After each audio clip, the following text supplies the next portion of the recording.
What's up? Welcome in on this Tuesday, the 21st day of the month of April 2026.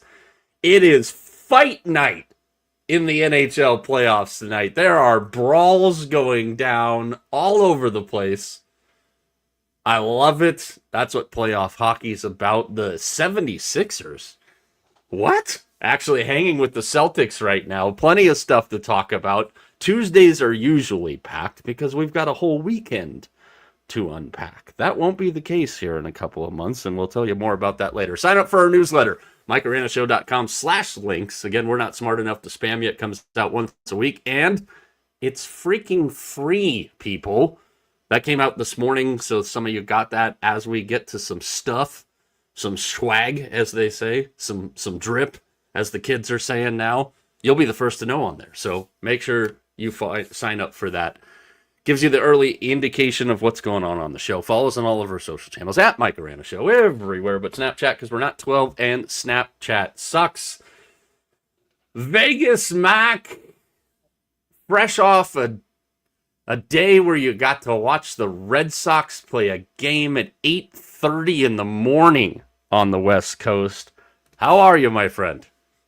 And unfortunately, I had to listen to the Tigers announcers complain the entire game about how early the game was, and that was the reason why the Tigers played so bad. But yeah, you got to listen. It's Marathon Monday. You got to put it aside for one day and just kind of let it happen. It's not like it's a big occurrence. They should feel honored. Teams should feel honored when they play in that Marathon Monday game, that Patriots Day game. So anyway, yeah, hey, fun weekend. Lot of stuff went on, a lot of stuff going on. If your sports plate is not full, we need to have a talk because I got multiple plates and they're all full.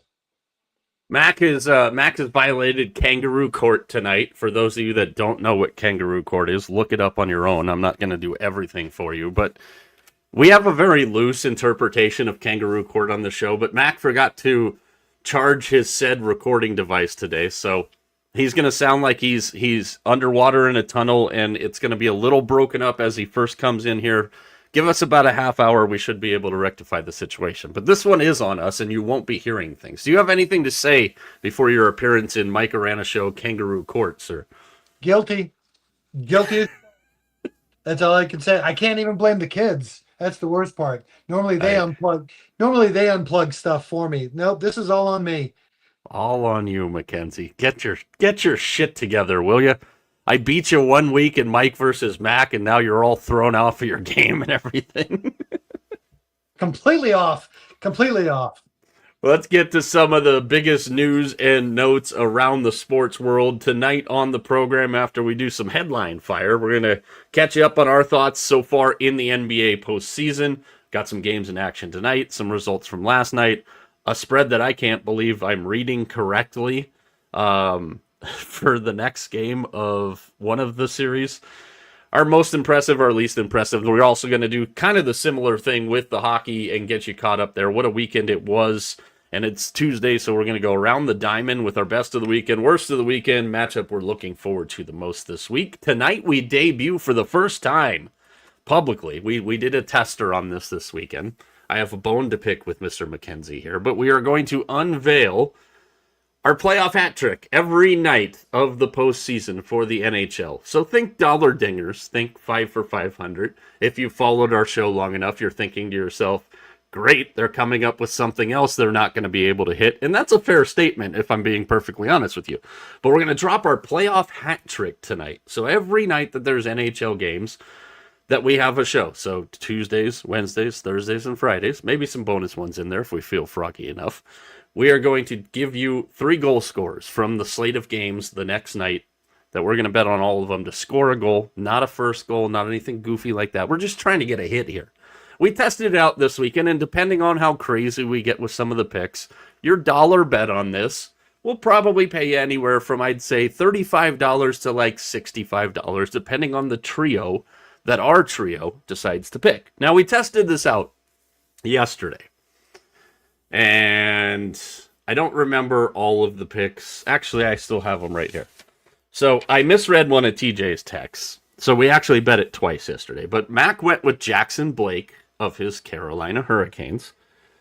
TJ went with Wyatt Johnston of the Stars, even though I put down Jason Robertson from the Stars because him and I were talking about what bets we wanted to make last night, so I screwed up. So we bet it twice. And then I went with Matt Savoy of the Oilers last night. I also had a bet on Connor McDavid to have 2 points last night. The Oilers scored a bunch of goals, and McDavid didn't do shit. The guy's overrated, Mac, I'm telling you. But we're going to debut that at the end of the show tonight. But are we going to do this whole thing for the entirety of the postseason with you until the Hurricanes choke in the conference finals, where you're just going to pick some rando-ass Hurricane every night? Because I would like to win this every now and then, a couple of times. That line made shit happen last night. They did. Blake did everything but score. I mean, that line is as good as any first line out there. So yeah, I mean, you may have thought that was kind of, out, kind of picking a feather out of a hat, but it really wasn't. Jackson has had a really good year, and like you said, that line has been absolutely on fire. Those of you watching the show that know the show well enough, if you're out there watching, let me know. Over or under on how many times you think Mac goes with a Carolina Hurricane if the Hurricanes are playing on that particular day. I am going to set the mark, assuming that I think the Hurricanes will at least make the conference finals. They've got a good side of the bracket. We'll get into a little bit more of that. But well, I'm going to say that gives us 21 potential games for the Hurricanes. I'm going to say when we do the hat trick, the amount of shows, math, you got the Zach Galifianakis thing going on from The Hangover in my head right now. I'm going to say the over-under on how many times Mac picks somebody from the Hurricanes is 5.5. So let me know out there if you think he's going to pick more or less than 5.5. The problem with the Hurricanes... There is no problem. They're boring as hell to watch because every game's like 3-2. What a game last night, though, in Raleigh. And I will say this. I sent this video to you yesterday and to TJ. The vibe in there, the pregame, the way the Canes come on the ice, it is arguably the best atmosphere I've ever seen in a hockey building. That being said, there was a lot of people that... see? That's what I'm saying. It is not the best intro on the ice for any team in the NHL when it comes to the postseason. That team will be back in the playoffs next year. But I will say the way that the Hurricanes come on the ice in the playoffs, man, that gets you jumping. And I mentioned this in the newsletter, Mac, and you and I have talked about this a lot. TJ has talked about it a lot too. And I get it. The sound gets muffled, especially on the ESPN broadcasts. I know what some of you are going to say there. But during these postseasons, and I talked about the crop of teams, Mac, that are in the playoffs for the first time in a long time. You know, we've got the Buffalo Sabres, we've got the Utah Mammoth, we've got the Portland Trail Blazers. We've got a handful of teams that haven't been to the dance in a while. And the one thing I said in the newsletter was, make it a point one night to sit down, turn your surround sound to a level that's going to make your wife want to smack you, and just listen to the intros or the beginning of the game when the coverage starts in some of these buildings that we haven't seen in a long time. Because if you missed the electricity pumping through your television the other night from the KeyBank Center in Buffalo, I feel sorry for you, son. Yeah, I mean, it's become a thing. It really has. I mean, it was always kind of like a football thing, when football teams kind of come running on the field, there's something that's going on, and now I think the NBA kind of took it to a different level. And then of course I think the NHL has kind of followed suit. I think we saw a few years ago the over the top, the Vegas Golden Knights, when they did their scripted performance of what they are. That was, but I mean it's kind of cool. I mean you should be excited. I mean, I remember going to one of the Coyotes playoff games, and it's just them just coming on the ice just with music. I mean, before they did all the other stuff. I mean, it was just kind of cool. So yeah, I mean, at like you said, the other night in Buffalo, I mean, like if you've ever been to a arena where there's been something amazing that's happened and the place kind of shook. You kind of don't forget that feeling, and that's kind of what I felt in Buffalo. That place rocks. Yeah, that was ridiculous. And then like today, leading up to this game, which has been an all-out brawl early in the second, still no score. Boston has won 20 faceoffs to 3 for the Sabres so far to start this game. But there were shots all over Twitter of people in full friggin' uniforms in rollerblades in the middle of the streets of Buffalo on their way to the KeyBank Center. Like, absolute scenes, vibes. This is what makes this time of year so elite.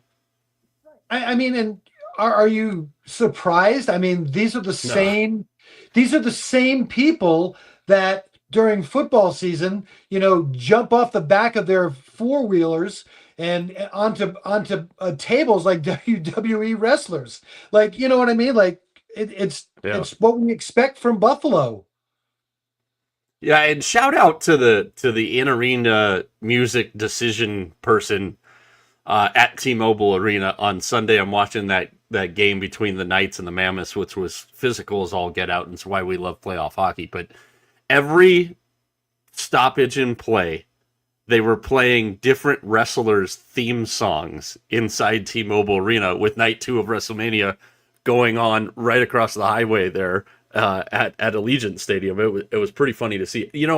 My playing days, Mac, ended at the prep level and ended way before I was done at the prep level. You were able to go on and play baseball at the collegiate level. So my only experience in a high leverage environment like that, and not they weren't even high leverage, but we're talking about the scenes and the vibes, and go check out like when, as much as it pains me because playoff hockey here in the desert was a lot of fun when the Coyotes were able to get there. I can't wait to see what the scene's like in Utah when they play their first home game. Like when the Ducks get to go back to the pond for the first, and being behind the mic as I was able to get, fortunately, in as a PA announcer for every sport but hockey, man. Like, and I'll go back to the basketball analogy because that's what you brought up. Like doing the starting lineups with the lights down and the music up.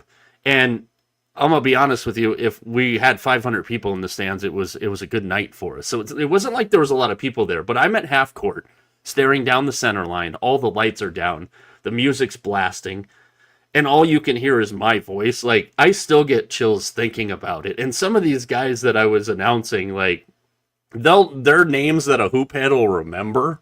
But we're not talking about these guys when they're in the height of their careers. But it was just the vibe there. I can't imagine doing it in front of 18,000 screaming drunk Buffalo fans as Boston just took a 1-0 lead in Buffalo. I a couple of things. I think it was fun, like watching the Buffalo again. I love the fact that they came out to Dire Straits.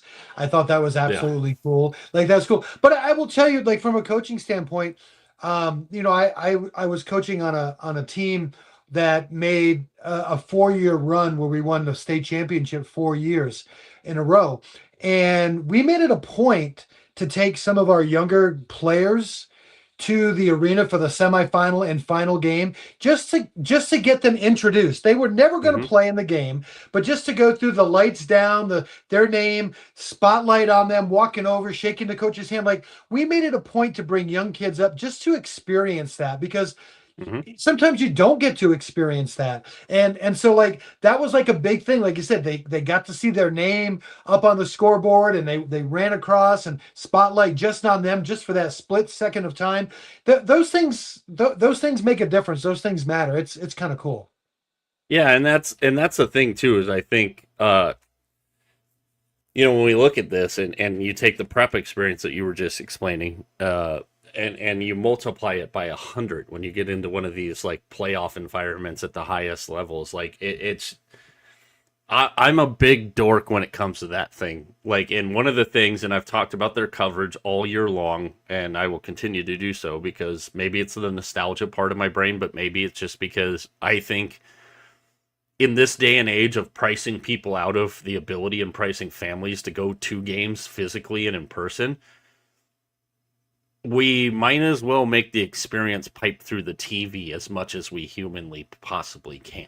And like when NBC said, "Hey, we're going to show the starting lineups as part of our coverage this year," like, you know, being a displaced Bay Area fan in Arizona, like, like I want to see and I want to hear and I want to feel the vibe of the Chase Center, which is nothing like Oracle Arena was, but I want to hear that and feel that and everything when the Warriors are in a postseason series and actually have a fighting chance, which we know they're not. We're going to talk about the Warriors in just a couple of minutes here, but overall thoughts before we get into some headline fire, like, what have you thought? We've had five days now, if I'm doing my math right. Well, Saturday, Sunday, Monday, 4 days to sit here and kind of take in the games 1 and game 2 of every series, with the exception of one of them that will get game 2 tomorrow night with Edmonton and Anaheim. But I mean, what's your thoughts been? Because I think even on the NBA side, which I've kind of bagged on a little bit, I think for the most part, everything's kind of delivered for me, at least early on. It's kind of matched the interest level that I had going into it. It's been pretty good. I mean, last night definitely helped from an NBA standpoint because up until that point, it's kind of, it was kind of dry. Let's just put it that way. It was a little bit on the dry side, and again, that's a topic that we can kind of talk about. But it's been good. It's been exciting. I mean, I think it's exactly what we've expected. There's been a few surprises. There's been a few things that we kind of figured were going to happen. We haven't. I mean, I think last night, like, we kind of got the first, I think, kind of wow moment with Atlanta winning that game in New York. I think that was kind of a wow moment. I mean, it's pretty good. It's, we got our a double overtime game. I mean, hockey is just it's just a different beast. I mean, to go to a hockey game that's could be determined at any second. If you've ever been to a playoff hockey game that's gone into overtime, it is you don't even need a seat. I mean, you don't ever sit down because the game could be over in a split second. It's incredible. So, I mean, hockey has a little bit of a built-in advantage, I think, from the playoffs, from basketball. But the NBA is holding its own. I would say that they're holding their own so far. Yeah, and right now in action tonight, as we look around Montreal and Tampa on the hockey side, they're almost done with the second 1-1 there. Boston up 1-0 on Buffalo, 12:22 left in the second there. San Antonio still trying to claw out of the hole they dug themselves at the beginning of the game, 40-36, approaching halftime in San Antonio. And a little bit of trouble tonight for the 2 seeds is Boston still down 80-74 to Philadelphia. So we'll keep you up to date on that stuff as they're happening in front of us here. But let's get into the aforementioned headline fire, and we'll stay in the NBA because coaching news has kind of popped up today. Billy Donovan has left the Chicago Bulls amid sweeping changes. The Bulls had said that they wanted him back under a new president of basketball operations, but it was about building relationships. After about a week or so, Billy Donovan and the Bulls higher-ups, if you will, had a few conversations that leads to him leaving Chicago. So now the Bulls looking for a new head coach, and this has just come in within the last hour.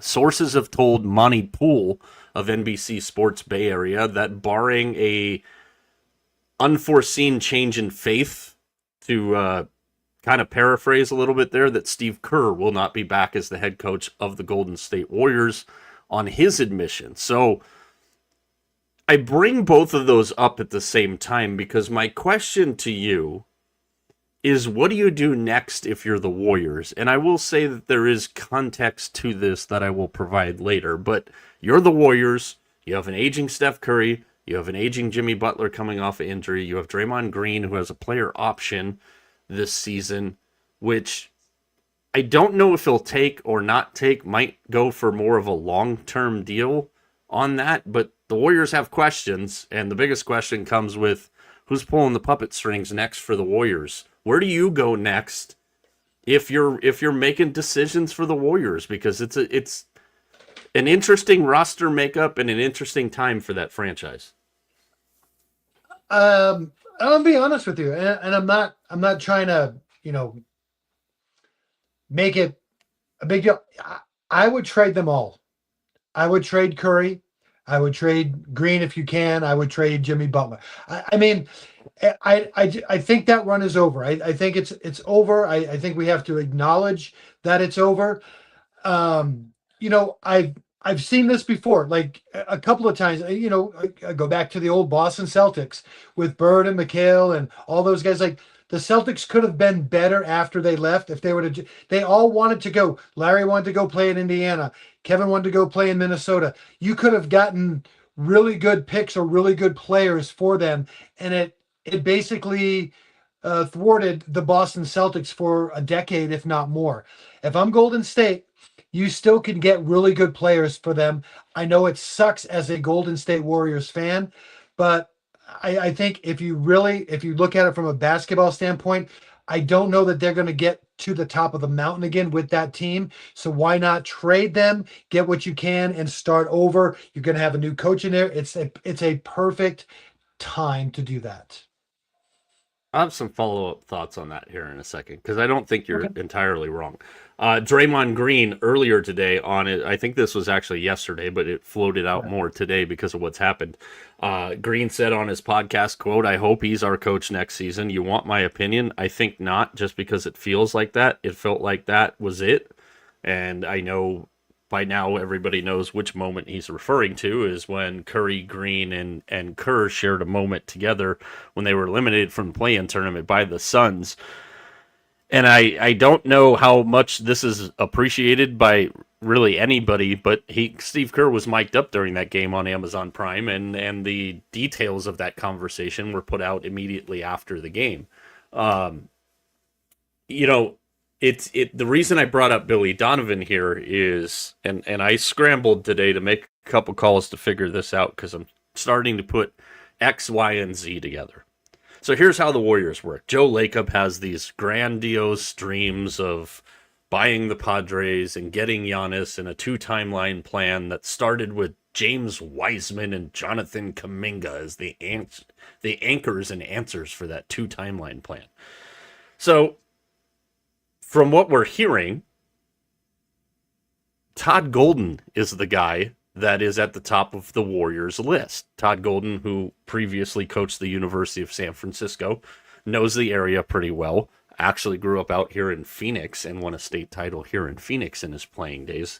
He ended up playing college ball at St. Mary's, coached at St. Mary's, got the job at USF, and with the relationship that he's had with Steve Kerr over the last couple of years, a lot of access there. Knows the roster, knows the team well. Obviously, Will Richard, that played for Todd Golden on his national title team, is there.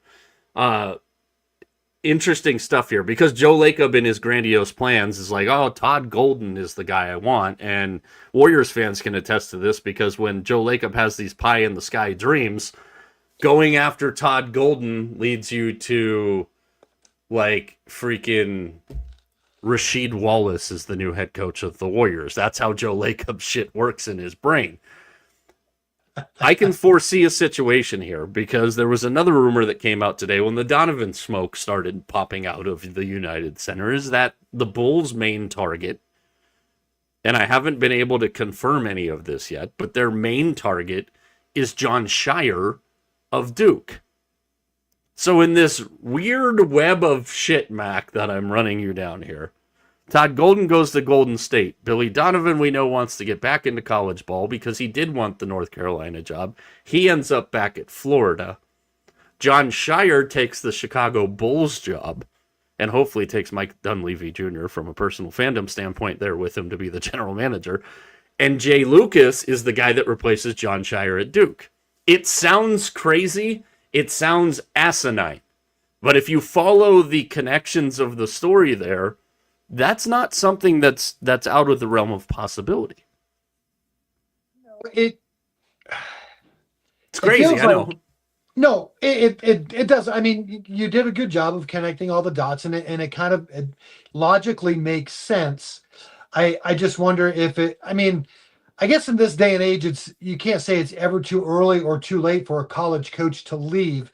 It just seems like it would be a weird time for a college coach to leave a program. That's the only thing I have about it. But like I said, we have to change our thinking because we know that that's we've seen college coaches retire weeks before the season starts. So it's not unprecedented Hmm. to do that. But I mean that does seem like a whole lot of moving parts. But it may I mean it's a good argument. I mean it makes sense. But I think if they do that, I think again, like I said, I think that I think you strip this team down. I really truly do. And it's like you said, not trying to get a rise or anything. I just think at this point of their career, that group is not a NBA championship caliber team.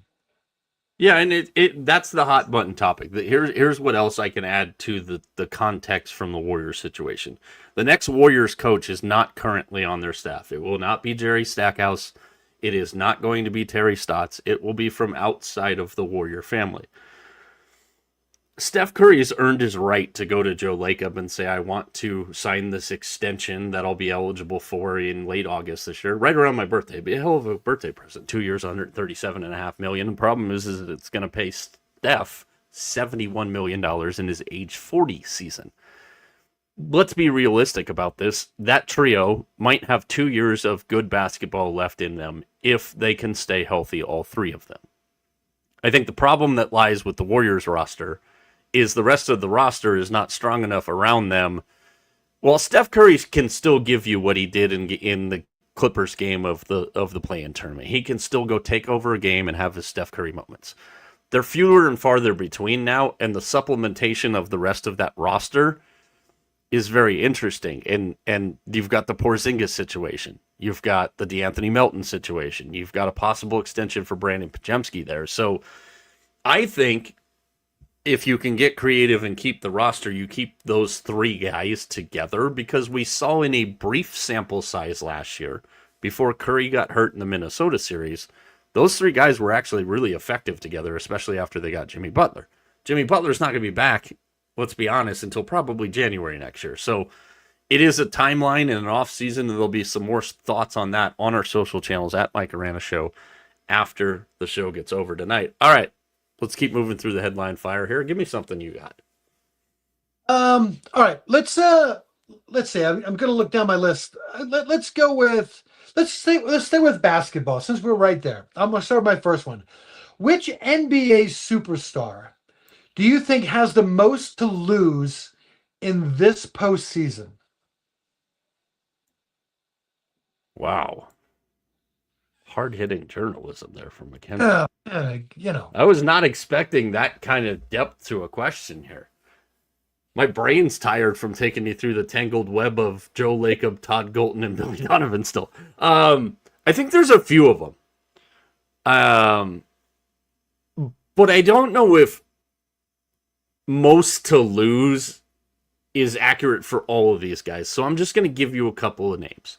Jaylen Brown. I think this is a very important postseason for Jaylen Brown. Not that he's going to lose any of the credit he built up this year, but I think now, because everybody's assuming the way the Celtics go forward is JT takes his Robin role to this year's Batman. So I think his level of play has to match what we've seen all year, but I don't think he loses any of that. I would say a guy that maybe has a lot to lose would be Anthony Edwards to me.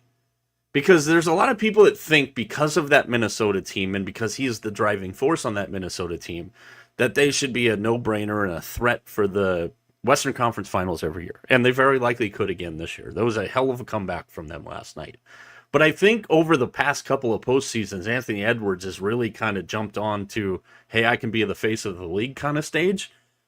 And I think if Minnesota were to fall miserably short this year, like they don't get out of this round, or they can't get out of the next round and not even get to the conference finals, I think a lot of people are going to kind of be dulled to the shine that Anthony Edwards has earned over the last couple of years. And it's a weird way to say that, but I think a lot more people appreciate Anthony Edwards' game over the last three postseasons than they would have before. But now it's like, okay, you're cool. You do a lot of things in the postseason, but your team can't still get over the hump. So I think Anthony Edwards would be my guess there. Okay. I got something for you, and it's going to involve a trigger point for you. And I'm sorry to do this to you, but I saw this, and now I'm pretty sure I have all the context. I might be missing a detail here, but it's going to lead me into this. So last night, Will Benson scored 2 runs for the Cincinnati Reds Okay. without seeing a single pitch. The first player in baseball history that's done that. He didn't see a pitch, and he scored 2 runs. And you go, well, how in the hell did that happen? I'll tell you. So he comes up as a pinch runner. They end up knocking him in and tying the game. The next time he comes up is in extra innings, and your favorite, the ghost runner, is on second base, and they intentionally walk Benson and put him on first. Benson ends up coming back around to score on that trip, so therefore scored 2 runs without seeing a single pitch. I get there's times where an Aaron Judge or a Shohei Ohtani is lurking in the order, and it doesn't make strategical sense to do this. But it made me, again, and I don't know why I've never asked you this question. Maybe it's just because I know it's a trigger for you with the Ghost Runner, but why don't more teams intentionally walk a guy to put the force in play and take the advantage away from the offense when there is not an Aaron Judge due up third? I get the strategy side of it, but when you're on a side of the order where you don't have that fear, why not swing the advantage back? Ground ball to third, step on third, throw to second. Now you've reversed the advantage to -1 base if you're thinking about it from a strategy standpoint. Why don't more teams do that? So do you want my answer, or do you want the answer that? Well, let's go. I want both of them because you've played the game at the highest level of any of us. So I'll bet you a lot of it has to do with analytics. I guarantee from an freaking nerds, man. I'm telling you, I'll bet you from an analytics standpoint that makes a lot of sense. To not go there. I don't understand it. I mean, that's one of the things. Like, where's the pendulum right now, especially with baseball with analytics? Like, where how far has that pendulum swung? But I mean, I think it makes perfect sense. I mean, because if and I guess a lot of it also depends upon, are you up one or down one or tied? We have to take those factors in. But I agree. I mean, if you can set up a force, that's kind of how I've always coached or played. If you can somehow set up a force, it makes it easier for your infield. It makes it easier, to decide where to go and what to do.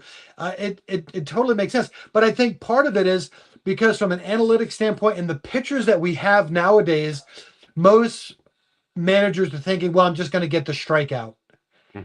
Or I'm going to get the weak, the not big, the weak contact, a pop up or strikeout. And I think they figure we'll just kind of go at it that way, because with the type of pitchers that we get, we don't get that ground ball, that double. We don't get a lot of those double play balls because we don't get really good hard contact. So I think that's probably why.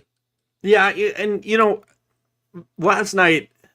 Maybe it was last night, the night before, I don't know. This time of year, everything blends together because we're watching wall-to-wall sports all day long, which is great. But I've hated the whole Ghost Runner thing. We know your thoughts on it, obviously, because it's not a Ghost Runner. But, I found a way that I actually like this format of baseball with the extra runner and this, that, and the other thing, and it's betting overs. And it was a conversation I had with Jared Smith a few weeks back. We talked about favorite baseball bets. I got screwed on chasing another pitcher out bet thanks to you last night that I sent you guys in the group message. But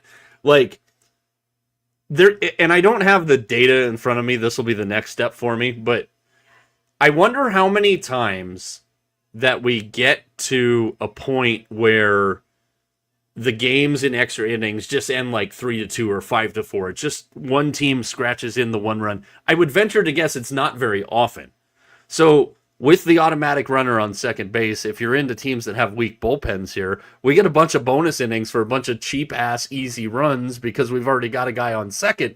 I'm starting to love the extra inning thing in the regular season now. Shout out to my boy Bobby Manfred. Oh, well, if you didn't think that was coming out of my mouth tonight, did you? You thought the last part was going to throw me off. That really kind of threw me off. Listen, I mean, if it's like anything else, if you can find you're kind of grooving it. Like I love, to me, that pitching, that the over and under the number of outs. Like to me, that's the equivalent to my hockey first to five shots on goal. Those are my two favorite bets. I mean, and luckily, like I have a team in Carolina that they pepper the goalie. Like they get that. They've won me a lot of money this year because more often than not, they're the first to five. I am trying to describe. Oh my god. Boston is now up 2-0. Morgan Geeky, Mac, at the center line. Backwards, backhand, flips a puck up in the air just to get a line change. Takes a wicked freaking bounce, gets past the tender for Buffalo. So Morgan Geeky just scored from the center line to make it 2-0 Boston. If you're watching along, trust me, it is worth it for... I'll give you this. I'll give you a 1-minute timeout from the show so you can go look at the goal that was just scored and then come back to the show. That's the only way you get to leave the show here. But yeah, I think it's interesting. I'm learning new ways to like it, and so forth and so on. A couple more minutes of headline fire here, and I believe it is your turn to drop one on me. I'm gonna go back to let's go back to baseball. Let's stay in baseball. I had two, and I have one written down, but now that you mentioned that, I'm gonna change it up a little bit and go with this. Do you think the pendulum in baseball has swung? Do you think baseball is heading back to a pitching dominated era, or do you still think offense is the king for baseball? Um, Sorry, I just text T there because I know what he's out doing tonight. I'm like, holy shit, you got to look up Geeky's goal. Yeah, I'm doing the show right damn now. He goes, yeah, I saw. So that was completely useless. Maybe he said he saw that we were doing the show. Um, I I think it's another typical season, and maybe a little atypical because we saw this last week. We had a couple of days where the ball was flying out of the yard like it was going out of freaking style. I think it's another classic start to a baseball season where the pitchers are ahead of the hitters a little bit. I know that's not normally how it goes, but I don't think I think there's the analytics and the nerds. We don't see guys go very deep into counts. And I got real. Kyle Bradish was the guy last night. I had 16 and a half outs. I went over on Bradish. I had 2 hits, runs, RBIs for Michael Harris, 2 total bases for Vladimir Guerrero. They both, well, Harris got it exactly. Guerrero smashed it. But like, I'm sitting here and I'm going through this and I'm looking at some of the baseball scores and everything, and I'm like, what the hell is going on? Well, Bradish had 90 pitches and he was only through 5 innings. And I went, well, that bet's screwed because I got to get him to 17 outs, which is 5 2/3. And he ended up pitching for a long time in the next inning, but I think it was Michael Garcia coming up for the Royals. They had a couple of runners on in a game that ended up being nowhere near completed. Talk about wacky ass games last night, that one with Baltimore and KC. But it was like, I don't think because of the analytical dorks, this is a really long way to answer your question. I'm sorry. Because of the analytical dorks and how so many teams just have no feel in the game anymore, they just go off of what the computer data spits out. I still don't think that there's a pitcher advantage over the long haul for this, because you're not going to see the guys that have the good stuff pitch past 90 pitches or pitch well past 100 pitches anymore. And I think there's not enough teams that have quality depth in their bullpen to let me believe that maybe pitchers are going to start to take the game back over. It's interesting. I mean, it's just one It's of those interesting things. because it took me like 8 minutes to say something I could have said in 2. No, it's just, we have so many pitchers now that are throwing so hard. Um, it's just we've never seen this. We've never seen this part of in baseball. This many pitchers throwing this hard. It's going to be interesting to see what happens. If are these pitchers in it for the long haul, or is this like, are we going to see the shelf life of a pitcher kind of be 4 or 5 years and be done. Is schemes Hmm. going to have that 10, 12 years, like, like a Maddox or a Glavin or somebody like that? Or is it because the nutrition and everything is so much better that they can? It's going to be an interesting thing to watch over the next, 10, 12 years. Yeah. All right. Last one here tonight for headline fire. NFL draft is this week. If you couldn't tell, because the NHL and NBA playoffs are on, and ESPN's got plastered all over the screen the countdown to the effing draft right now. We're not going to go down the ESPN rabbit hole tonight. But we saw a trade this weekend. Dexter Lawrence, Sexy Dexy, goes from New York from the Giants to the Cincinnati Bengals. And the New York Giants, Mac, they have picks 5 and 10 on Thursday's draft, which is going to be a scene in Pittsburgh. You can book that one for sure. So, Mac, you get to play Joe Shane, general manager of the Giants. You have the 5th pick. You have the 10th pick. You have a new coach in John Harbaugh. You have Jackson Dart, Cam Scattaboo. You've got freaking Malik Neighbors, Abdul Carter, Kayvon Thibodeau. You've got 2 picks in the top 10 with this year's draft class. Tell me, Mac Shane, what are you doing with picks 5 and 10? I still think the Giants need help, especially from on the defensive side of the ball. I still think, especially with Harbaugh, that's going to be kind of something they're going to look for. So I think Sonny Styles or Caleb Downs, if they're there, I think that's probably where they go. One of those 2 guys. I think with the next one, I think you go offensive. Um, you know, I think for them, like a Jordan Tyson would be a good pick, another receiver to go. Um, I don't know if if the running back will be there. Um, I think more. If it was me, I'd go with Downs or Styles, shore up that defense a little bit more, and then probably someone like Jordan Tyson. Oh, you imagine Jordan Tyson, Malik Neighbors, Scat, Right. Jackson Dart? That would be the most anti-Harbaugh offense ever. But High-flying wide receivers. That doesn't work in a Harbaugh system. I know, but I think I think that's what I mean.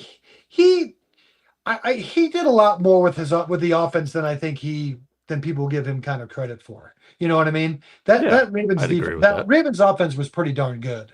Yeah, it's going to be interesting. I mean, we have a lot of questions. We've already heard, I mentioned the Jordan Schultz report last week, that the anticipation around the league is that we're going to see more first day trades in the draft than we've seen in a long time because of the depth of certain positions in this draft. And Buffalo has now gone down 3-0, so they are setting the stage for another scene like game 1, if that's the case. It is 3-0 Boston, $150, 3 goals for the Bruins here in the 3rd period, all kind of stacked up against each other. I think the amount of trades that we're going to see, pretty fascinating. If you're looking for us to give you NFL draft betting nuggets or tips, it's not something that we partake in because, and we talk about this all the time, it's bullshit season.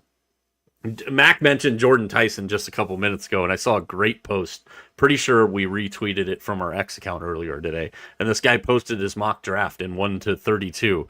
It's Jordan Tyson to everybody. Based on what I'm hearing, here's my mock draft. And I mean, that's where we're at this season. The one thing that I have seen that makes a lot of sense to me and I think is good betting value, but that's where you have to look at yourself and go, am I willing to give up a 12-pack of beer to try and make 3 12-packs of beer?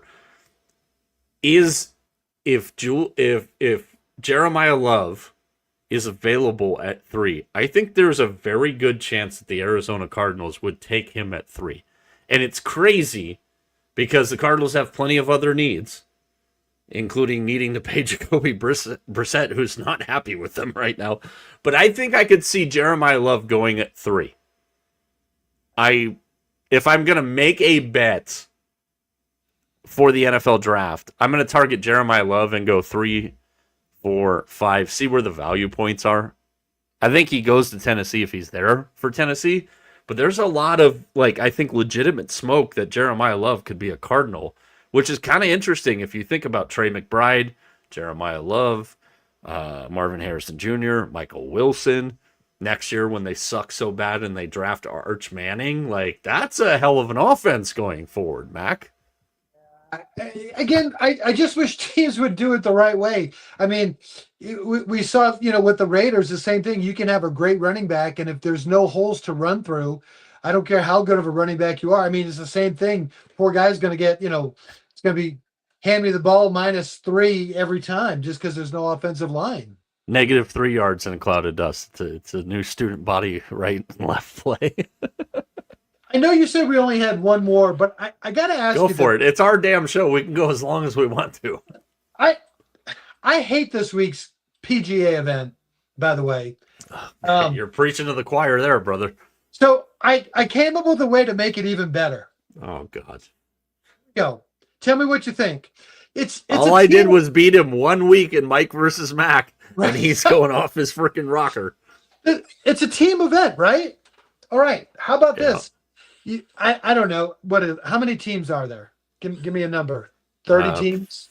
Probably about 40. That gives you about 80 golfers, I think. So here's what you do. You have the top 20 guys, right? The top 20 guys all line up, and they go in a big barrel, and they actually pick a name out of the barrel, and that's their partner for the week. What do you think?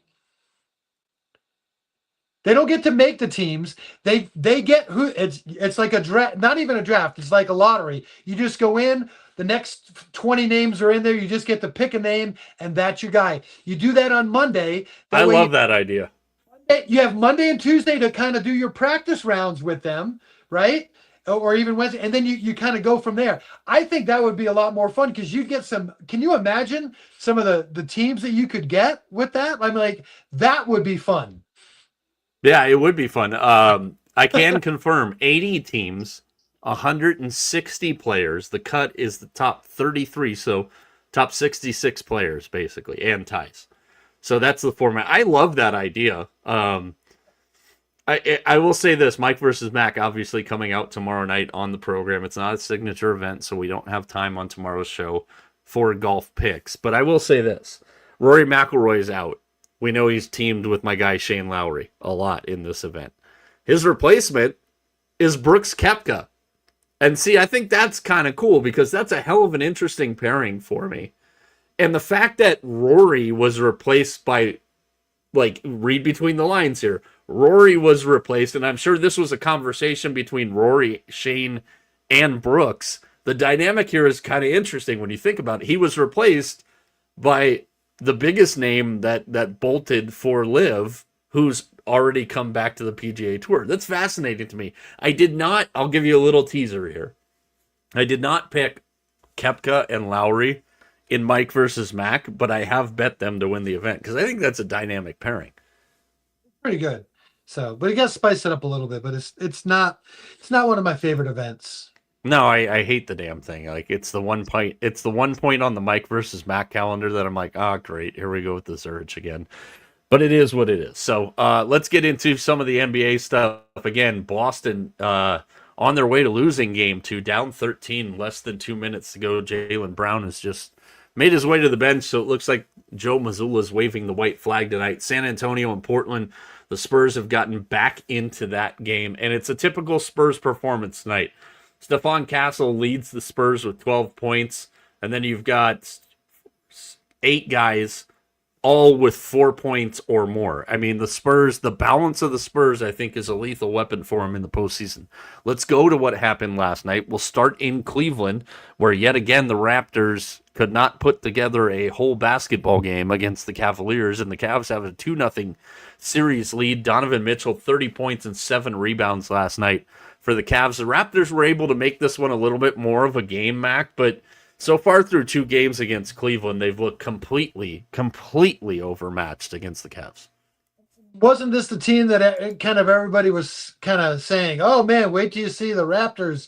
Oh, they're so good. It's just not there. I mean, we'll see what they can do at home. For whatever reason, playing at home in the NBA seems like it's worth 10 to 13 points. So, maybe that'll be enough for them. But like you said, for the most part, I mean, Toronto's been a no-show in this series. Yeah, they absolutely have been, and it's weird because there were a lot of people that expected Toronto to maybe battle a little bit more, or I think there was just as many people on my side of the fence that like, hey, Cleveland can do whatever they want in the first and second round, but I know that's their ceiling because of James Harden, and James Harden doesn't win. So, it is what it is. Let's go to Madison Square Garden last night for the Knicks nicking down their legs.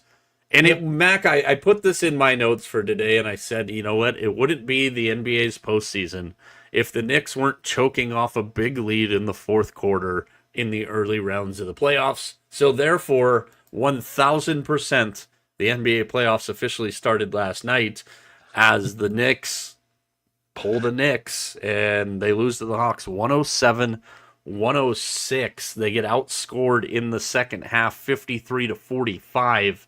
And outscored in the fourth quarter, a quarter that they've been really good in lately. 28-15. CJ McCollum, 32 points, 6 assists for the Hawks that are going back to hot Atlanta. Tied, baby. For them, like I said, I went cold on the Hawks.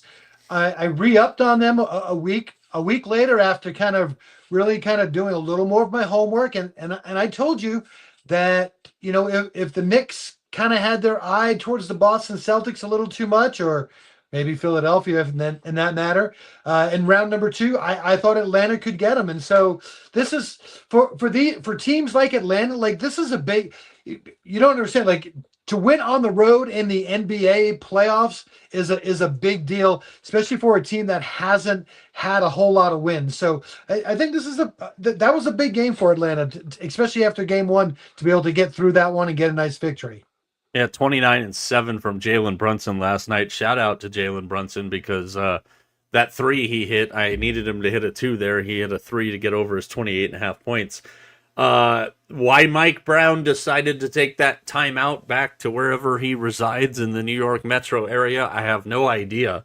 They had a chance there and kind of forced a play on the side and didn't get Mikal Bridges into the right position to get a quality shot off. And different teams, different philosophies. You and I coached against each other at the lower levels, and definitely different philosophies there, but I don't know if that's the shot I want at the end of that game if I'm the Knicks. I mean, I can get pushing the pace into the front court, but that wasn't a clean look. I'm all about the transition. Maybe you catch somebody, in transition that's not ready for it. But I think once you approach half court and you can see there's no clear shot, you got to call a timeout there.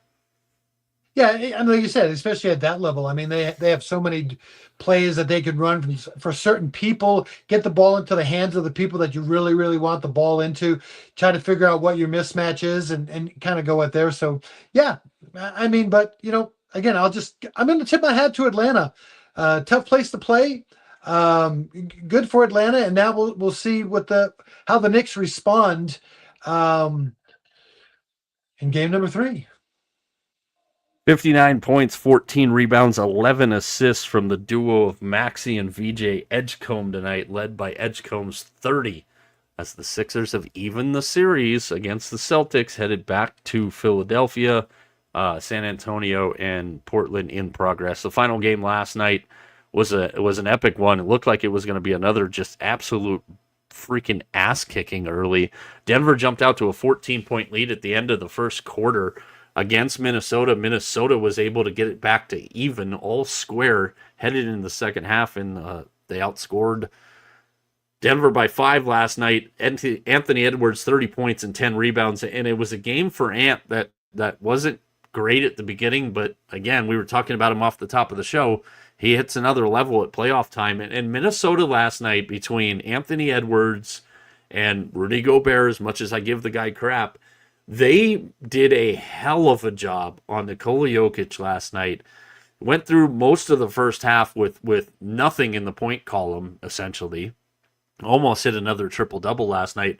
But I think that was the hardest, Mac, I've seen anybody make Nikola Jokic work for 24 points last night. It was the hardest 24-point battle whatsoever, and the talking point for everybody today was why didn't he shoot the shot late in the game, penetrated to the paint. He's got the best touch out of anybody in the NBA. Tries to force a pass that he got lucky, got around Anthony Edwards, Christian Brown, who ends up missing the first of the 2 free throws, and that was kind of all that was said and done. But Jokic 8 of 20 from the floor, 1 of 7 from the 3-point line last night, 15 points and 8 assists. That's a bad game for Nikola Jokic, but I got to give the Timberwolves all the credit in the world.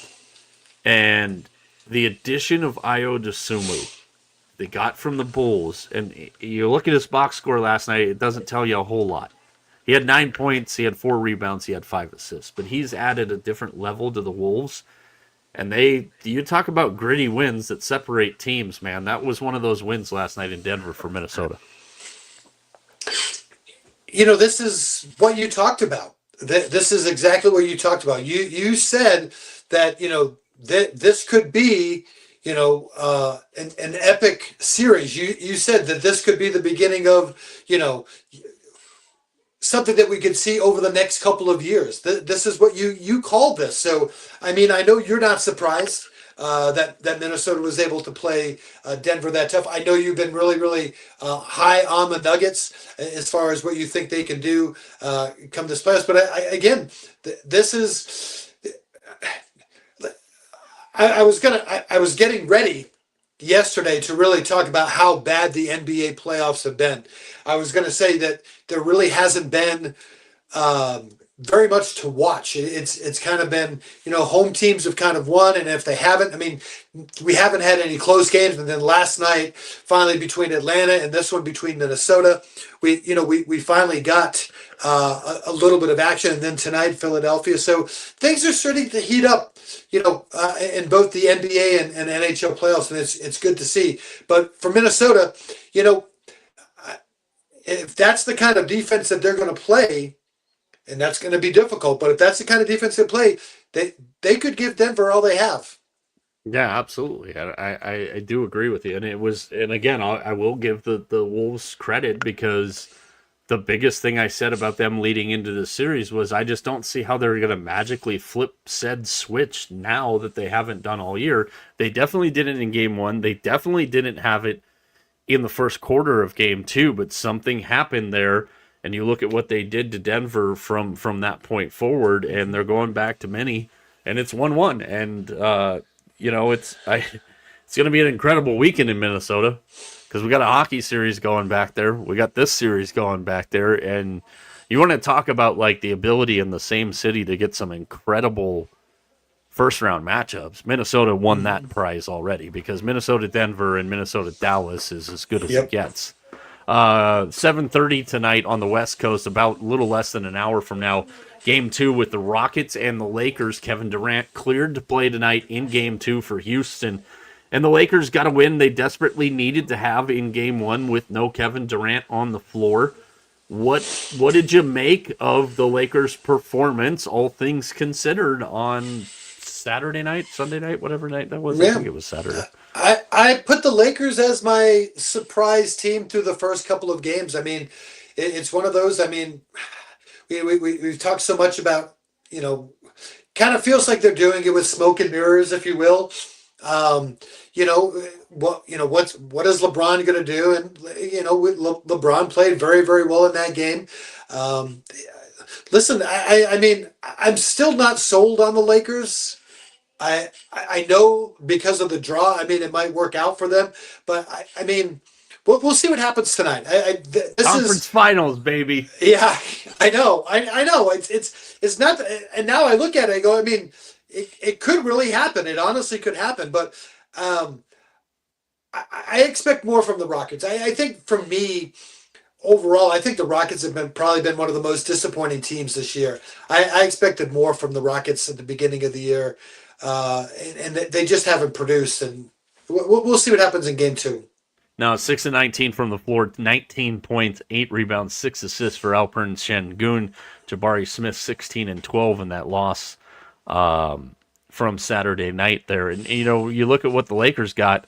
Luke Kennard, again, one of those moves. There's always a handful of moves every year that every team makes that are just like kind of, Oh, who gives a shit? The Lakers got Luke Kennard. Well, the Lakers do because he led them Saturday night with 27 points, 5 of 5 from the 3-point line.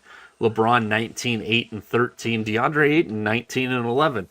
Wouldn't be the first time we've seen DeAndre Ayton play moderately good in the postseason. And as much shit as we give him and as much of that shit he's brought on himself, the whole thought process with him joining the Lakers was that he could just kind of fit in and be under the radar, and hopefully we can get him to figure it out by the playoffs.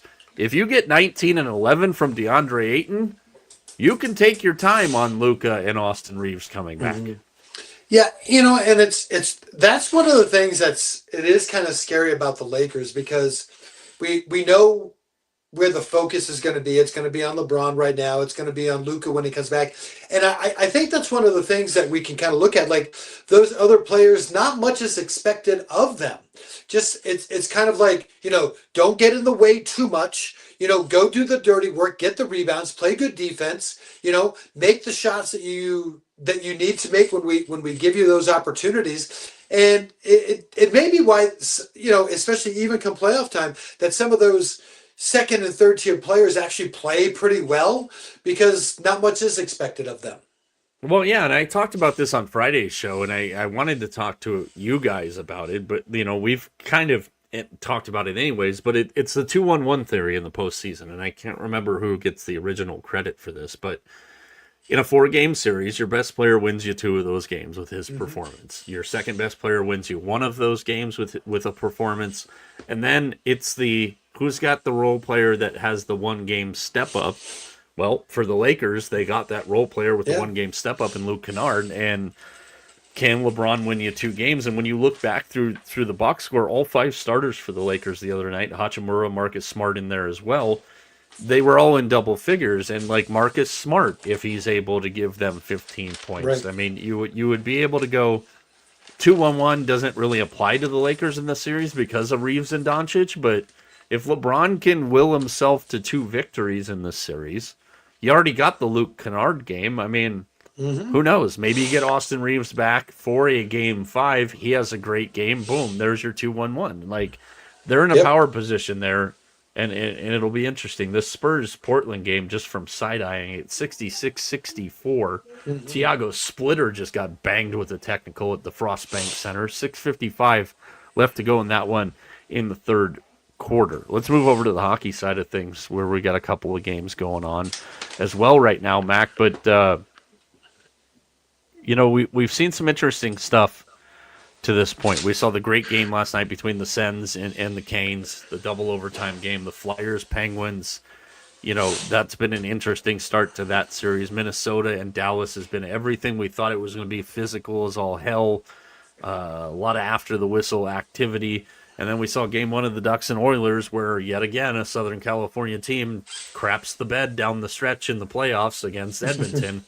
What have you thought so far about those 4 series? Anything standing out amongst those 4 for you? I'll be honest with you. I'm surprised that Philadelphia has a 2-0 lead on Pittsburgh. I think that's the one thing that stands out to me. I mean, and Philly wasn't playing great, kind of going into the playoffs. But for them to be up 2-0, especially on the road like that, that's a big deal to me. We'll see what Pittsburgh can accomplish from there. But that to me, that's the biggest surprise out of any of those series, of those 4 games. Yeah, I definitely think I'm on the same page with you there. Like, for me, in looking at what we saw last night, I even in the losing effort, I was really impressed with the Ducks. Obviously, Troy Terry had himself a great game last night, but the Ducks didn't look, for as young as their roster is. I know they've got a mix of veterans and young players, but when you look at the contributors last night for Anaheim and the guys that were able to keep Anaheim in the game, I was really impressed and not surprised to see them kind of choke it off in the third period. And I think that's an encouraging sign, despite the loss, if you're a Ducks fan.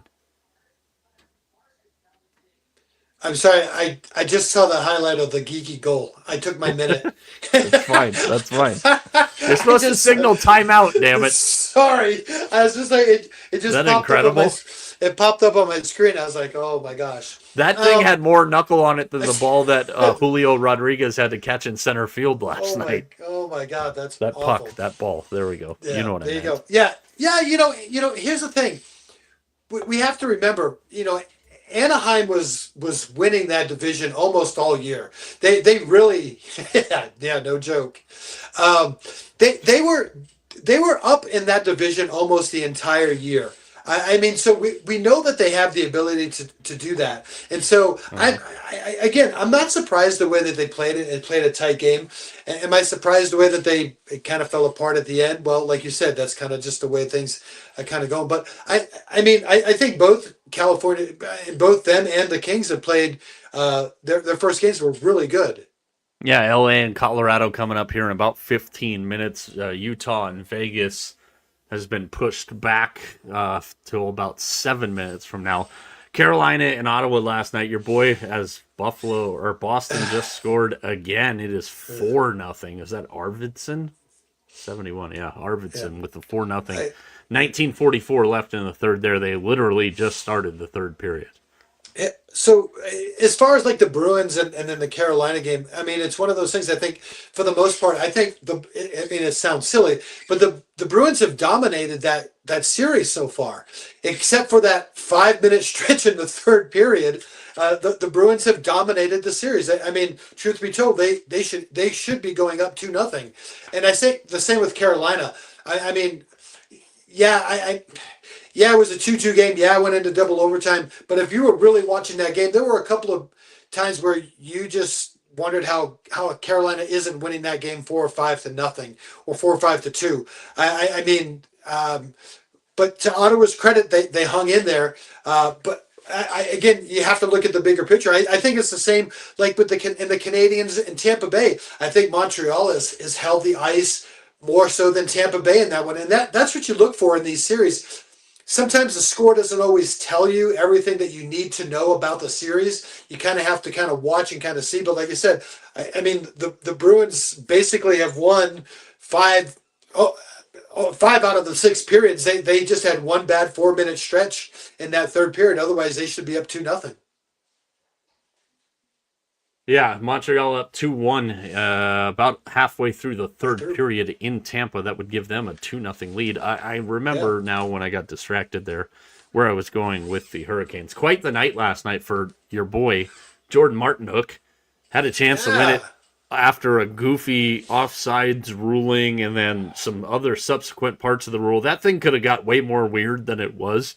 But Martinook ends up getting the OT GWG in second overtime last night as Carolina does take that lead 2-0. I've always said this, and it being probably one of our questions. Do you think that when you're awarded a penalty shot, could you trade that penalty shot in for a power play? Because I always thought it's a... You and Manfred been hanging out like let's come up with all these stupid random ass rules to make the game better because it'd be different? No, that's a terrible idea. Why do you think it's a terrible idea? Because a one-on-one chance is a 50-50 chance. A power play chance... I'm going to catch myself in my own stupid math here, but no, I think a power play is way more of an advantage than a penalty shot is. I do. You got 2 minutes of a man advantage, or you got one opportunity, one moment. Mom's spaghetti. I think there's a whole bigger advantage to having a 2-minute power play. But how about a 1-minute power play? What are we doing here, Mackenzie? Well, I'm just saying because listen, the penalty shots are different now. Back in the day when I was playing, you had maybe a handful of penalty shots in a year. Right? Because you didn't have the overtime. It was different. Now, these guys, you got books on these guys. You got books on what these guys do from an offensive standpoint. You know what the goalies do with shootouts and stuff like that. I mean, you watch Marnook, he went to the bench and they're going through the tablet and they're looking at stuff that he does. I mean, that's how it is. It's different. That's what I'm saying. I don't think a penalty shot is an advantage anymore. I don't think it's 50-50. I think it's way more the advantage to a goalie than it is to a player than to a shooter. Even your dog thinks that's a dumb idea. I know. Well, anyway. It's even funnier for me because I know which one of your dogs that is. It is. I don't know. I don't have the bandwidth right now to fix all these sports. As there is another brawl going on in Buffalo. We've also had a goalie change in Buffalo. So Mammoth and Knights now on alternate channel programming through ESPN. Looks like they're getting ready to drop puck there. Kings and Avalanche game 2 coming up in a little bit. Let's get to some baseball here before we get into some nuts and bolts. I'm going to start with you here. Best and worst of the weekend. Let's start with the best of the weekend. What do you got from last week? Oh, let's see. I'm going to go with Austin Riley of the Atlanta Braves. 5 for 14, 2 home runs, 2 RBIs. Do you happen to know the record of the Atlanta Braves since the spear happened? No, I have no idea what the record could possibly be since the spear happened. 10-2 since Walt Goldberg speared Jorge Soler. How impressed are you that I had that ready to go? Dude, right here. I love that. That is awesome. Shout out to our friends on X at Redbeard Baseball. They were the ones that posted that gem today. Yeah, 10-2. And you talked about it, man. You said it, like that whole moment, and we talked about Chris Sale printing the picture out and putting it on a wine bottle and presenting it to Walt Weiss in front of that team. Walt Weiss that knows that Braves culture so much, and as this team continues to get healthier, especially with the bullshit that's going on with the Mets and the Phillies not knowing their ass from a hole in the ground, Atlanta's in a prime position here to take an early kind of stranglehold on this thing. Yeah, absolutely. That was a pretty impressive one. I got to throw one other bone out there because my son, big Diamondbacks fan. He's going to the D-backs game tomorrow against the White Sox. Just goes to show you how big a fan he is. He's going to see our boy. I have power. Yes, that's one of the reasons he's going. He's sitting in left field again, right in the front row. Nice. But this past offseason, he lives and dies by the D-backs. And his only comment to me all winter long was, and who did the Diamondbacks sign? The only one they signed was Michael Soroka. Who the hell is Michael Soroka? Well, let me tell you who he is. He's got 4 wins. He gave up 2 runs in 7 innings against the Jays. He's off to a pretty good start for the D-backs. That's who Michael Soroka is. Yeah, he's been great for them right now. For me, in a weird way, I didn't know you were going to lead me into this, but it was Munetaka Murakami of the Chicago White Sox. Man, he hit a ball, which I think is total bullshit, by the way. I'm also 2-0 in dollar dingers, just for the record. I'll throw that out there. He was my pick on Friday. The home run he hit Friday, grand slam. He launches this thing over the batter's eye at Sutter Health Park in West Sac out there in Northern California. And they measured it at 431. And I'm like, bro, that thing cleared the batter's eye like it was headed back to Oakland. There's no way in hell that ball was only 431. He ended up with 3 homers in that series against the Sacramento Nomads. And I do have him to hit another home run tonight against Merrill Kelly. But he's been every bit as good as advertised. And I mentioned this a couple of weeks ago. And guys, this is why you need to sign up for the newsletter. Which means he's probably not going to win it, but because a couple weeks ago I put it in there that he was 6-1 to be the American League Rookie of the Year. And when we see these players come over from China and Japan and everything, especially hitters, it usually takes them a while to adjust. And I think we've seen that a little bit with Okamoto in Toronto. Mm-hmm. But Murakami has been every bit as good as advertised. And this guy, he reminds me of Ronald Acuna a lot. Because even when Ronald Acuna hits a fly out, it is an angry, visceral, intense fly out. Like, that's what Murakami is. I've had a lot of fun watching him. I'm thankful to the White Sox that in 22 games, they've only lost 14 of them, which has made it a little more tolerable to watch that team. And they have some good young players, Chicago does. So, not that I'm going to get to watch any of their series against the Diamondbacks this weekend, but That was my best. Give me one of your worst. What's going on the bad side of things for you right now? Even though you may be the best team in baseball, the Dodgers, Rory Sasaki, again, not a very good outing against Colorado. 4 2/3, 7 hits, 3 runs. His ERA right now is over 6. This is a guy, I know it's a young kid too. Someone they brought over they thought was going to kind of, fill in right behind Otani and Yamamoto. And he has not shown that he's able to, I think at this point, handle a starting rotation spot. He was great out of the bullpen in the postseason. We saw that really good out of the bullpen, but he has not been the starting pitcher that they have thought they thought they were going to get.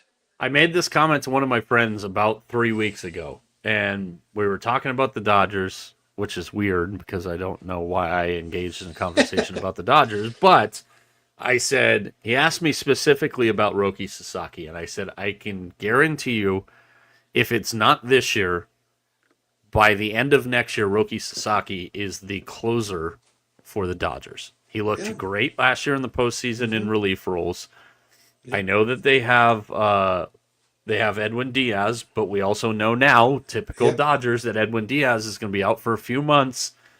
Sasaki's at a 6.11 ERA, a .187 WHIP so far on the season to kind of highlight what you were just talking about there. Yeah. I am telling you right now, Roki Sasaki will be a closer for the Dodgers before the end of Edwin Diaz's contract. I think that's a good thing too, even though he's a younger kid. I'm like, when John Smoltz did it. Yeah, but I think, especially these pitchers from Japan, they come over and they have everything. I mean, they've got 7 pitches and all kinds of different stuff. I think what makes them effective out of the bullpen is when you're coming out of the bullpen, you're not a 7-pitch pitcher. You're a 1 or 2 pitch pitcher. Fastball, slider, fastball, curve, change, like whatever the case may be. I don't know exactly what he throws as well, but you take what you have and you smash it down to your 1 or 2 best pitches, and I think that kind of helps where he doesn't have to go into his bag of tricks. He's like, I'm gonna come with you with my best stuff, with my best 2 pitches, and I think that'll be a great move for the Dodgers if they do it. Yeah, I think I would absolutely agree with you there. All right. Plenty of stuff going on. A lot of big series that are taking place Tuesday, Wednesday, Thursday this week, which I don't like when this happens, but Yankees, Red Sox, Giants, Dodgers, amongst some others. Let's look more towards maybe the end of the week, the weekend here. Give me a matchup or two that you're really excited to see this weekend in the early part of the baseball season. All right, this weekend, the one I'm going with are the Guardians at the Blue Jays. Again, one team in the Guardians that I think we all had a lot of questions with at the beginning of the year. Naylor's gone. This guy's they lost. Oh yeah, you know what? They're like the Tampa Bay Rays of the Central Division. They don't go away, and they're going up against a Toronto team that, listen, we all know, we all figured Toronto was going to be in the battle for this American League East. So this Guardians team has played really well. Jose Ramirez is absolutely on fire. The Guardians are getting good pitching. This is an interesting matchup for me this weekend. One of the better pitching staffs in baseball is that Guardians pitching staff. Yeah, they have been really good. They cost me some money tonight, assholes. Nikita Kucherov has tied the game 2-2, Tampa Bay in Montreal. I believe that was Kucherov there. But yeah, and again, the Guardians, like the Brewers tonight, they're beating the hell out of the Tigers 12-1 in the bottom of the ninth right now. Like the Brewers and the Guardians are, and I mentioned this right about when we were doing our baseball preview show, like, and I can't remember the dude's name on MLB.com, but he does it every year, and it's great. And he tiers all of baseball going into the upcoming respective season. And obviously the Dodgers were their own tier, and then there was a bunch of teams, then there was a handful of other teams. Then he had a whole separate tier that was just just the Brewers and the Guardians. They were on their own tier because they are basically, I mean, I don't want to see this. I think it would be horrible to watch. It might be fun to watch in And this is the kind of year in sports. Indiana won a football championship. Michigan won a basketball championship again. Rory McIlroy goes back to back at the Masters. I could totally see the World Series being the Guardians and the Brewers, just because we'd all be like, "What the hell?" What happened? But they're basically the same team. I'm pissed off because Houston couldn't get the job done tonight and it cost me some money. But the Guardians team is fascinating, and that series with the Jays this weekend is interesting. For me, I'm looking at a couple, and this goes more to your side. Tigers are at the Reds this weekend. Framber Valdez and Andrew Abbott on Friday night. That's I think that's an MLB TV, not an Apple TV game, which is a good thing. Yes. And then on Saturday, it's Jack Flaherty against my boy Brady Singer. Go Gators. And on Sunday in that series, we've got Kiter Montero and Rhett Lauder, who's been off to a really good start for the Reds. That's a really interesting series because the Tigers have played better over the last week, obviously notwithstanding tonight. That's an interesting one. I'm also really, really, really eyeballing Rockies Mets this weekend. The Mets are 7-16. The Rocks come into that with a better record than the Mets. Everybody said I was an idiot. I was a lot of other words I'm not going to repeat on this show because I said that Carlos Mendoza would be the first manager that got fired this year. And dumbass was probably the farthest I could go on what people said to me. Do you believe me now? Because it can't get much worse for this Mets team, and I guarantee you if it gets much worse, including at home against the Rockies, the Mets might not even make it to May before Mendoza is gone. Well, to answer your question, it can get worse. Devin Williams tonight, they gave up 2 runs in the 9th inning to lose to the Twins 5-3. So let's answer your question. Can it get worse? Yes, it can get worse. Mike, I'm going to be honest with you. If the Mets were to get swept by the Rockies this weekend, lose 2 out of 3, or even get swept by Minnesota, and then were to lose 2 out of 3 or get swept by the Rockies, I think we get a manager change. I really do. I don't. You know what? And then I better, to quote Phil Jackson, give me some effing credit then. Not you, everybody else out there that called me a dumbass. We've seen this happen before, Mac. You and I were talking about this yesterday. Mm-hmm. These teams, especially in baseball, that have high expectations. Mm-hmm. It would not be the first time we've seen this. In hockey, we see this all the time. But it would not be unprecedented in baseball for a team and an owner that has limitless friggin' money to go, this isn't working, and we're not doing 8 months of this. It's boy. I'm just looking at the box score, and there's not Melendez. I hadn't seen that, and I'm pretty on top of all the scores going in. That's fucking hilarious. They don't have a starter hitting over. Well, they have, I guess, Alvarez, if you want to call. He's the catcher. Everybody else is 250 or below. I mean, they're just not hitting. I mean, Lindor's at 209. Bo Bichette's been terrible in the field. He's batting 219. Beatty's at 209. Vientos is 232. Simeon's 225. I'm like, good golly. Yeah. Holy crap. That might be one of my favorite moments ever on this show. Like, it can't get much worse, and if it does, they're going to get, well, it got worse tonight. Normally, when we do this show, I'm all over the box scores. If something's happened during the day, I'm pretty on it. That just made my night. Yeah. What the hell is going on in Colorado right now? It is 0-0 in the top of the 6 in Colorado. San Diego and the Rocks. The Padres have 1 effing hit? Are you kidding me? Listen, we talked about it. The Rockies got some good young players. I mean, it's pretty darn good. I just think, again, they haven't developed a lot of pitchers, and people can say, well, yeah, stupid. Of course they haven't.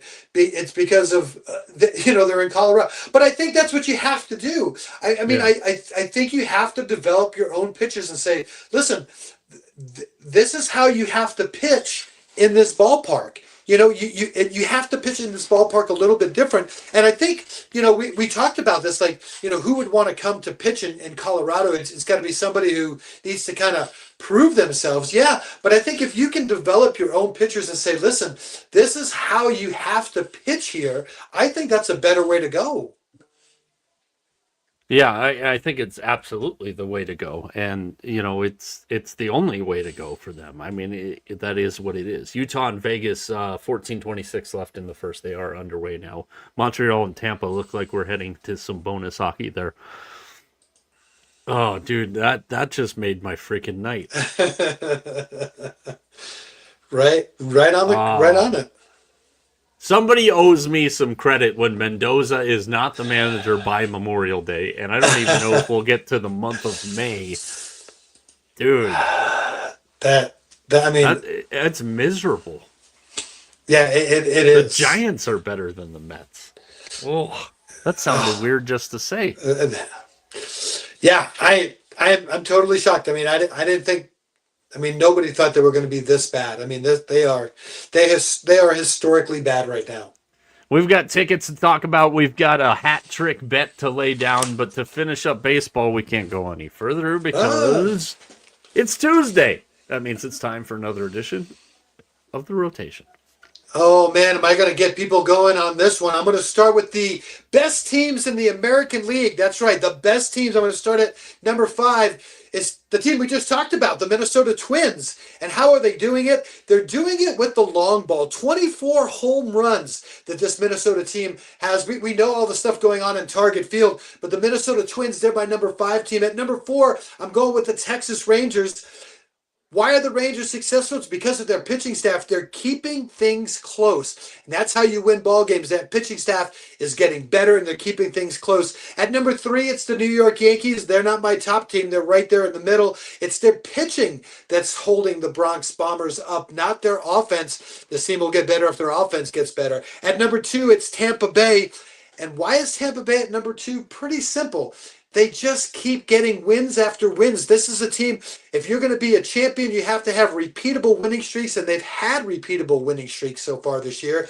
And who is my number 1 team? Well, it's the team that has the best run prevention in the American League, and that would be the Cleveland Guardians. There you go. Another edition of the rotation. Well done by you, by the way. Hey, thanks. And I want to add a little bit to the rotation. If you don't mind, I'm going to add my weekly ABS check. Are you ready? Here we go. Ooh. Weekly ABS check. Anti-lock brakes check. It's always helpful.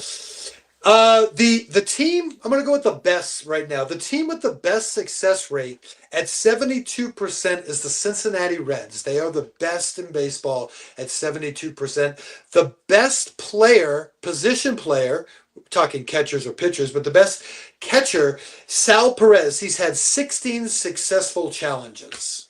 That's my ABS update for this week. Update from Oracle Park in San Francisco, California, just because I don't know how many times this year I'm going to be able to do this. It is the bottom of the first. There is only one out. Runners on first and second. Yoshinobu Yamamoto on the mound for the Dodgers. It is 3-0 Giants, an offensive explosion out of the Giants offense so far. Not even done with the first inning there. So fun stuff there. Chicago beating Philadelphia 6-3. Other games in progress right now. The other Chicago, the White Sox have put up a 4 spot in the top of the first on the Diamondbacks. Yeah. Cleveland 8-5, Cincinnati 12-6, Milwaukee 12-4, St. Louis 5-3, Washington 11-4. Yanks shut out the Sox 4-0, and the aforementioned absolutely hilarious Minnesota Twins 5, New York Mets 3. When you think it can't get any worse, it does. All right, a lot of stuff going on in the sports world here, and it is a Tuesday, so that means Mac, who is the cheapskate of the group, has to blow dust out of his wallet here He is on the hunt for ticket deals for you on the weekly. What do you got? There's a lot of stuff going on. I'm sure you've found some values. Hopefully not in like roof ball or some other bullshit that you guys like to mess with. No, hey, listen, we're going to start always with Major League Baseball. There's a couple of good ones. How about this one? The Milwaukee Brewers at Detroit Tigers. It's a good matchup. $9 gets you into that one. Or how about the Blue Jays and Angels in Anaheim? $6. Can't go wrong there. Hey, we've been talking about the hockey. We always want to go to a hockey game. We wouldn't want to go to the Bruins and Buffalo one. Those were too expensive. But how about this? This is not bad. Colorado and the Kings, $29. Not too Is that bad in LA? That's in LA. Does that mean you have to walk up the side scaling the mountain to get to the 400 level at the Crip? I don't know that, but it's a playoff game for $29. I'm too old for that shit. My heart can't take that kind of elevation. That's why they have elevators. But listen, also, how about this? Houston at LA, NBA style, just $31. Why are things so cheap in LA right now? Is that for tonight? That has to be. No, yeah. that's for that's for game 3. That's tonight. No, in LA, aren't they in Houston? Yeah, no, they're in LA. Are you talking about a ticket price in Houston? No, I was talking about it in LA. Wow. Yeah. I'm looking it up now. Like Houston favored by 5.5. So Kevin Durant is worth 7 points of a swing in the spread. Because when Durant was announced out the other night, the Lakers were, if I remember correctly, 1.5 point favorites. Tonight, Durant is back in the lineup. Houston is a 5.5 point favorite. That game's about 20 minutes from tipping off. What do you think tonight, Rockets and Lakers, Mac, before we get to our Hatty? I would think Houston would give them a better game, but I kind of think the Lakers right now. Could the Rockets get swept? And you laughed at me when I said Nuggets and Lakers on the top side of the bracket. I got a couple more for you. I got to get these off my chest. Fire away. We got about 8 minutes to kill. Fire away. Hey, how about this preseason WNBA basketball? Chicago at Phoenix. Okay. Ticket price is $279. Chicago at Phoenix. Why would that be so high? I have no idea. But I was like, preseason? Angel Reese doesn't play for Chicago anymore. I know. I looked at the rosters. There's like nobody on Chicago that's Is Diana Taurasi coming out of retirement and they haven't told us yet? Because that would make sense. I hope. I don't think so. But I think this year in the WNBA, like being serious, I think the layout and the makeup of some of these teams in the WNBA pretty fascinating this year. I think we might get some good summer basketball. All right. And that's not a bad thing. Hey, you never know. We might want to go to Louisiana. Not too bad this week. $45 to get into the Zurich Classic. Good. Hey, listen, I got a deal for you. DC 3-1 at Birmingham 1-3. I can get you into that game for $9.30. Herb better be able to get me into that game for free. I'm not paying $9 to get in for that bullshit. But listen. All kidding aside, best deal of the week. Are you ready? I'm not joking. Oh, here we go. No, listen. Best deal of the week. This fit my look. This fits my wallet. Here we go. Wait a minute. Wait, let me get my wallet out here. Oh my God, Bobby, he just made a left. He made another left. Look, there is nothing in my wallet. There is no money. That's very typical. Very little. That is, ladies and gentlemen, that is the inside of my wallet. There is nothing. However, there is an event we can go to. Oh, are you ready? What? You said event. That's what makes me concerned. The NFL draft. It does not cost anything to go to the draft. It is free. You just cost my dignity to show up at a draft. I think you just have to go and scan the QR code. Best deal. Go to the draft in Pittsburgh. It's free. That's our deal of the week on this Ticket Tuesday. That's a good one, man. I think the scene down there is going to be incredible. I do love that they bring the draft on the road. Yes, I do watch the draft in its entirety. I am. Oh, your boy just homered. Borderline not well. Which one of my boys homered? Murakami. Boom, baby. So I'm not happy about this. I'm happy that you told me that. I'm not happy about the fact that I picked 2 Padres tonight to homer in Colorado, one of which desperately needs a homer, and the other of which is your favorite player, and Jeez. neither one of them have homered. The Padres actually do have 3 hits now, so shout out to the Padres. Manny Machado, your favorite player, walked.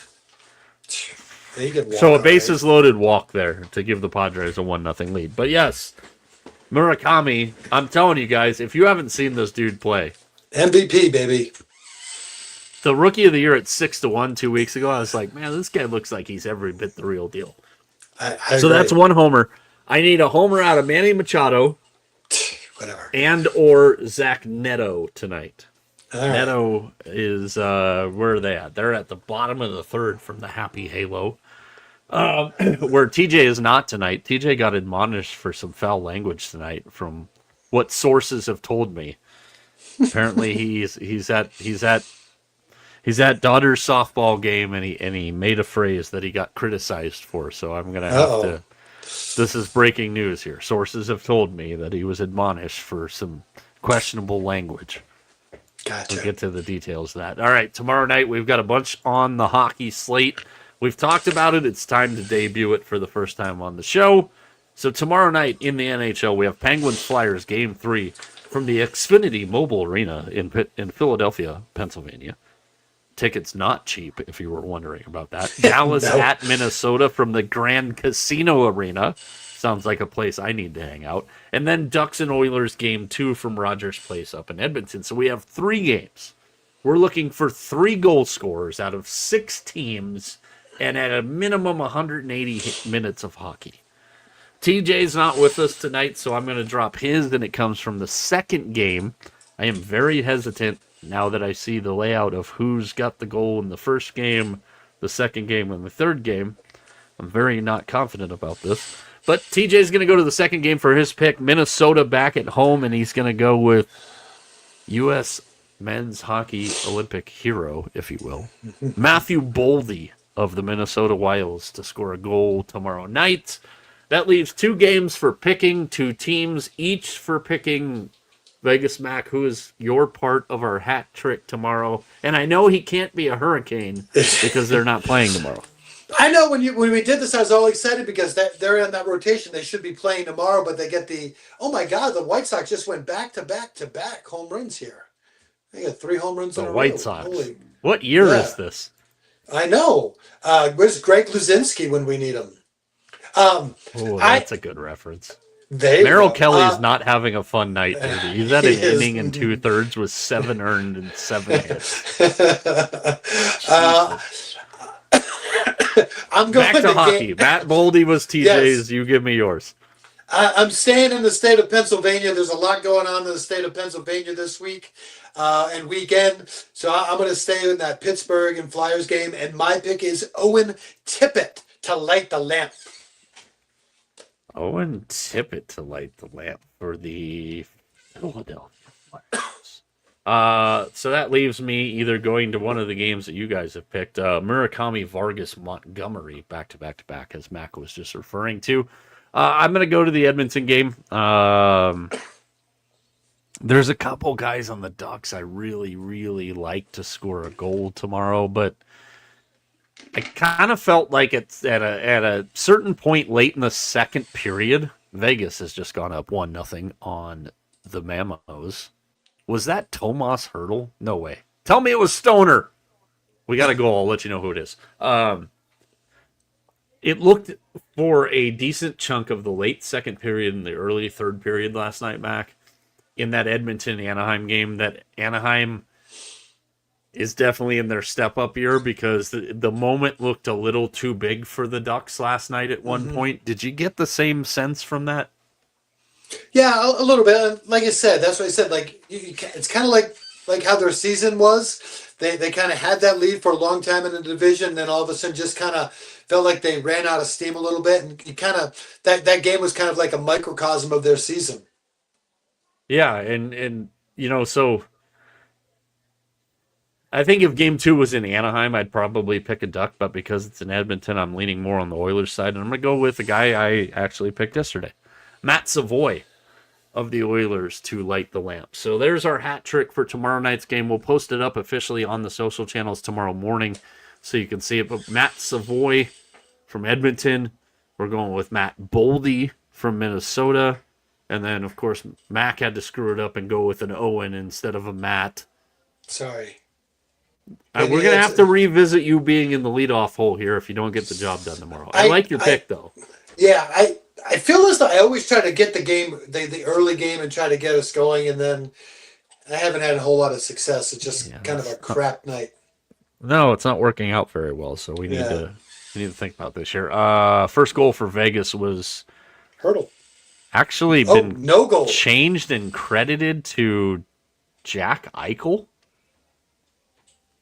I'm not really sure how that happened. It was a pass from Stoner to Hurdle in front of the net that got in, but now they put ESPN's drunk. Now it's Mitch Marner's goal. So it looked like it was either Hurdle or Stone off the pass. Maybe it was a deflection, but ESPN's literally changed it 4 times now. So Marner, Stone. Okay, here it is. Now it's Mark Stone assisted by Eichel and Marner. Somebody scored for the Knights, and Mark Stone was involved in some part of it. That's what we know right now.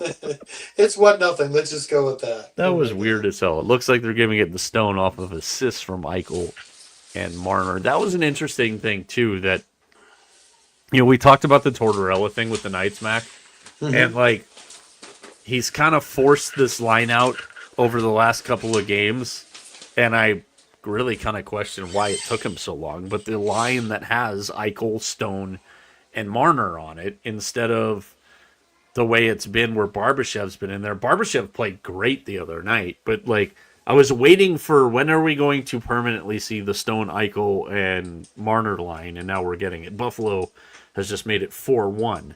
Now, if they come back from 4-1 with 6:06 to go, just give them the damn cup at this point. And the city of Buffalo will be on national emergency. And so won't the city of Boston after their night.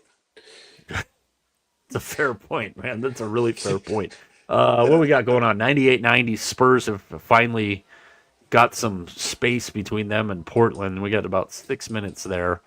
Did I miss the no? Montreal and Tampa are going to overtime. So perfect timing by us to finish so you can catch Lakers Rockets overtime in Tampa as the Lightning look to avoid going down 2-0. My upset pick in the first round was Montreal. I didn't get a chance to get your Stanley Cup final picks, by the way, because we had to do them on the fly on Thursday's show. Oh. Do you have a Stanley Cup final pick unprompted from me, since we never got yours? And I will not call you a homer regardless. So. Well, let's see. I think I wrote some. I'm just looking down. Oh, yeah. It was the 2 C's. That's right. I remember. Carolina and Colorado. So you go Carolina, Colorado. I went Vegas, Montreal, and TJ went Tampa, Colorado. An interesting mix. Yeah. You should have seen Tony's face when I told him I was picking Vegas and my reasoning. He didn't disagree with my reasoning, but as soon as I said, and Vegas beats Montreal, and he goes, no! It's your last show for the week. It's a short week for you. You got any parting gifts for the audience? Don't push the panic button just yet. Even though your team may have lost to Philadelphia tonight, stick with it. Just stay in there. These series can change. It always. Oh, what happened? It's happening again in Buffalo.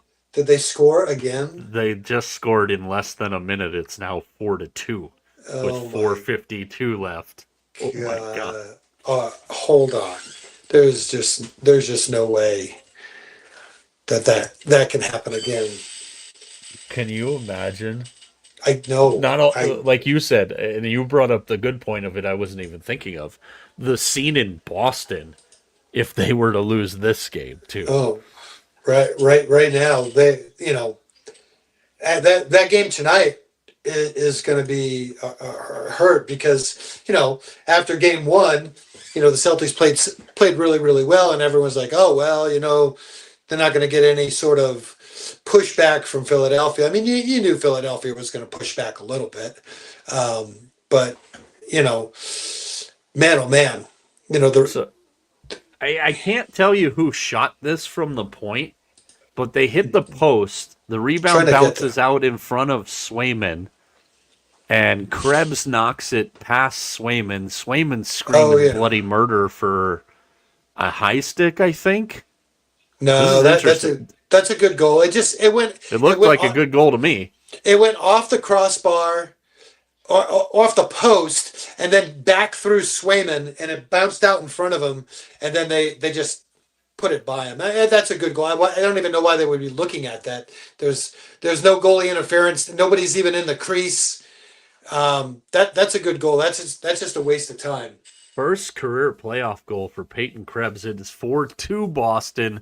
4:50 left to go in Buffalo. You know what, folks? This is 2 weeks in a row. There's been an exciting finish in a game at the end of our Tuesday night show. This is the place to be because something is going to happen. Buffalo has an empty net. Do they? And yeah. Lindy Ruff's going all in here, baby. 4-2, 4:25 left. Buffalo struggling to gain possession of the puck. Looks like they have it now. They have pulled goalie, so they are going for the 4-3 and the quick style here. Get on over to ESPN and watch that one. Vegas Mac, I appreciate the hell out of you, man. Thanks, man. I appreciate the time. This was, like I said, this is the time of the year where you need more than one plate. Boss, did he miss that? Holy shit, he missed an open net. Yeah.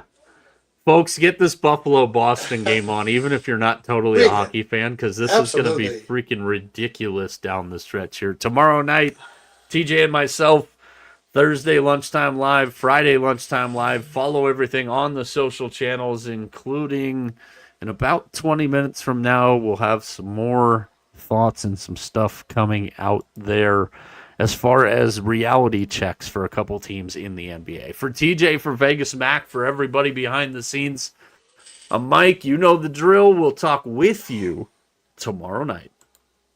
We're out.